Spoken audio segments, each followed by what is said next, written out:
et éventuellement un rôle encore pas défini, qui est Pierre de Villiers. Le général Pierre de Villiers. Alors, d'ailleurs, la première question, c'est pourquoi une telle complaisance avec donc Pierre de Villiers, connaissant ses origines, connaissant la famille de Villiers? Alors déjà, il y a deux choses dans ta question. C'est le niveau de complaisance. On n'avait jamais vu ça. Alors le type est militaire. Et il est le frère de Philippe de Villiers. Il est reçu par les médias, par Rutel Krief qui l'écoute comme si c'était le Messie, Libération, Valeurs Actuelles, enfin tout le monde est à genoux, l'équipe fait une double page, on a Le Monde qui se demande si c'est pas l'homme qui a dit non, en référence à sa démission fracassante de l'été 2017 de son poste de chef d'état-major des armées, et on a Christine Angot qui lui donne du général. Enfin, j'ai jamais vu ça sur France Culture. Il est invité sur France Culture. Le type est général. On n'a jamais vu ça. Donc tous les réseaux qui étaient jusque-là les plus anti-militaristes sortent la brosse à reluire pour le frère de Philippe de Villiers. Alors, c'est quand même complètement inexplicable. Et qui plus est militaire et catholique. Alors là, il y a vraiment un truc qui est incompréhensible. Alors déjà, faut comprendre sa famille. Dans sa famille, le vrai homme important, c'est Bertrand de Villiers, donc qui est patron d'Alouette FM et aussi président du conseil d'administration de Sud Radio. Donc ça, c'est important. Donc qui se positionne en quelque sorte comme un RMC. Encore plus à droite avec des personnalités comme André Berkoff et ainsi de suite. Et puis le père a été un ancien résistant, a été officier de l'armée de terre, donc militant de l'Algérie française, proche de l'OAS. Donc on est vraiment dans une famille de ce qu'on appelle la droite de conviction. Et alors, ce qui est intéressant, c'est que jamais il est questionné sur cette famille. Et pourtant, qu'est-ce qu'il dit sur cette famille? Alors, il s'est confié et il a dit à une journaliste du Monde, il dit « On m'a en permanence envoyé à la figure que j'étais le frère de Philippe. Cela a généré beaucoup de prudence. J'en ai tiré un tempérament singulièrement plus consensuel que lui. » Voilà. Et puis, il semble avoir une stratégie d'évitement. Il élude les questions. Par exemple, quand on lui demande, parce que son frère, Philippe de Villiers, comme à chaque fois, rapporte les propos de table des membres de sa famille. C'est une habitude chez lui. Et donc, dit, oui, il m'a dit, si ça pète dans les banlieues, on n'a pas les moyens de faire face. Donc là, il préfère surtout, Pierre de Villiers préfère ne pas répondre.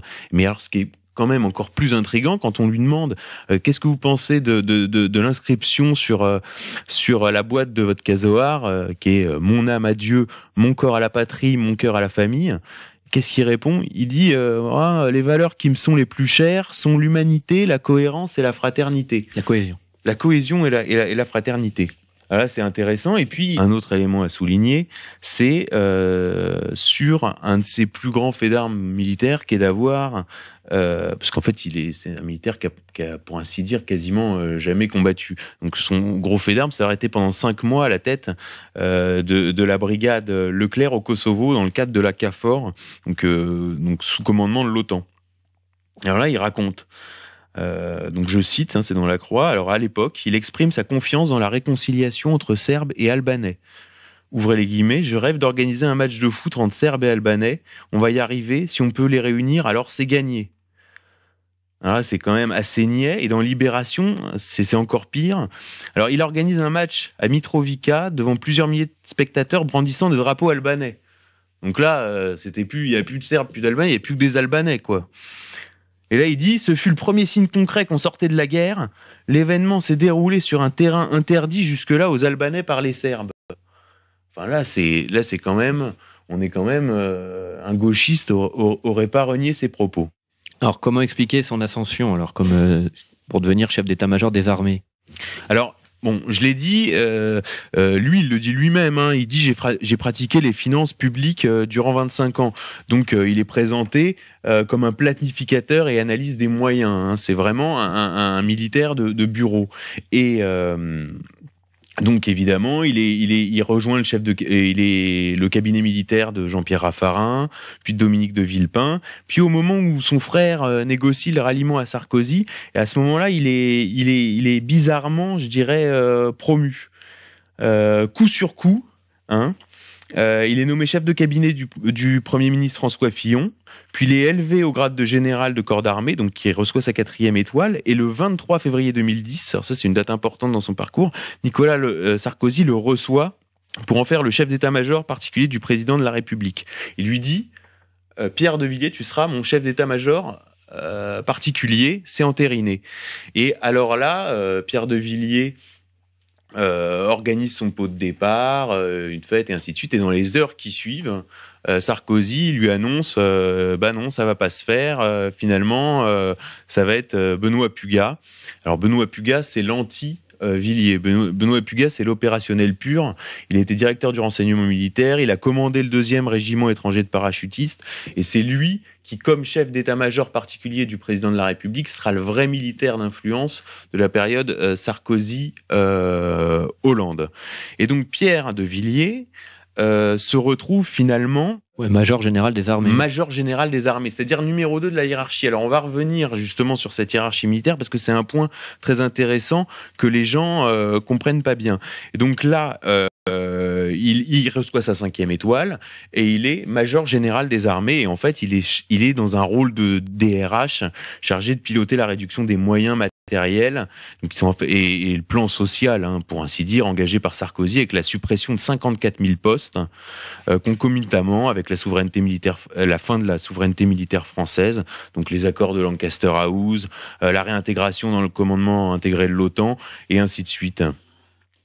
Et donc, faut bien comprendre, c'est un homme qui avale des couleuvres. Et en 2014, il est nommé chef d'état-major des armées. Alors là, les gens se disent c'est le chef d'état-major des armées, c'est le grand chef. Sauf que ce qu'il faut bien comprendre, c'est que cette nomination s'est faite dans un contexte où le cabinet franc-maçon de Le Drian avait déclaré la guerre à la haute hiérarchie militaire catholique.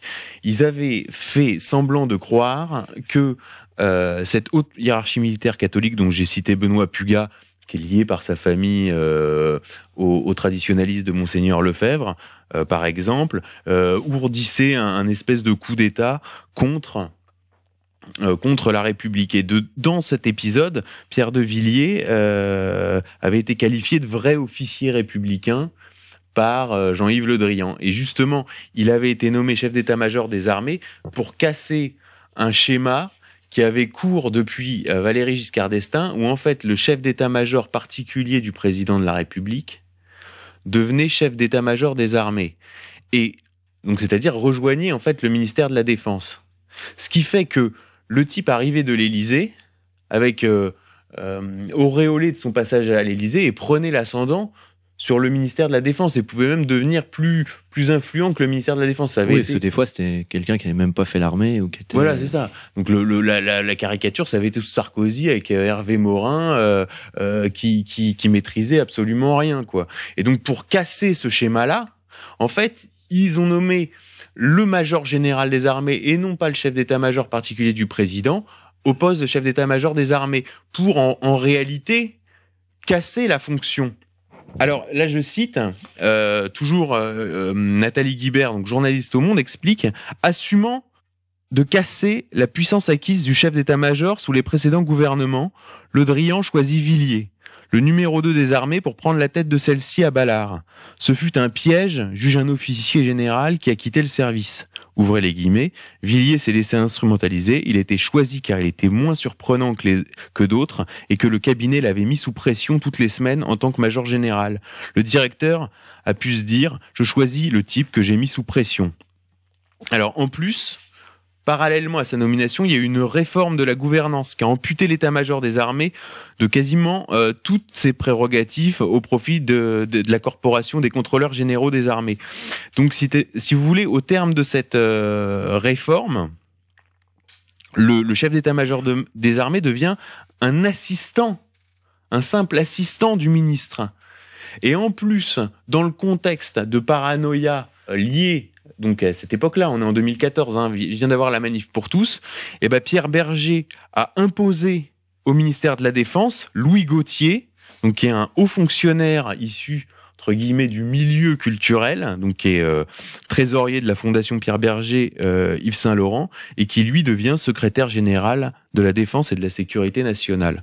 Donc là, pareil, on voit bien la hiérarchie entre réseaux, d'ailleurs qui est à l'époque présentée dans le Parisien de façon assez nette, les francs-maçons au cabinet du ministre et les cathos dans la haute hiérarchie militaire. Donc là, on voit un réseau qui gagne sur l'autre. Donc on voit le réseau homosexuel qui case un de ses pions au secrétariat général de la Défense et de la Sécurité nationale. Et puis en haut du complexe militaro-industriel français trône, évidemment trôné maintenant puisqu'il est mort, mais Serge Dassault, donc Serge Bloch, donc là encore le quatrième réseau.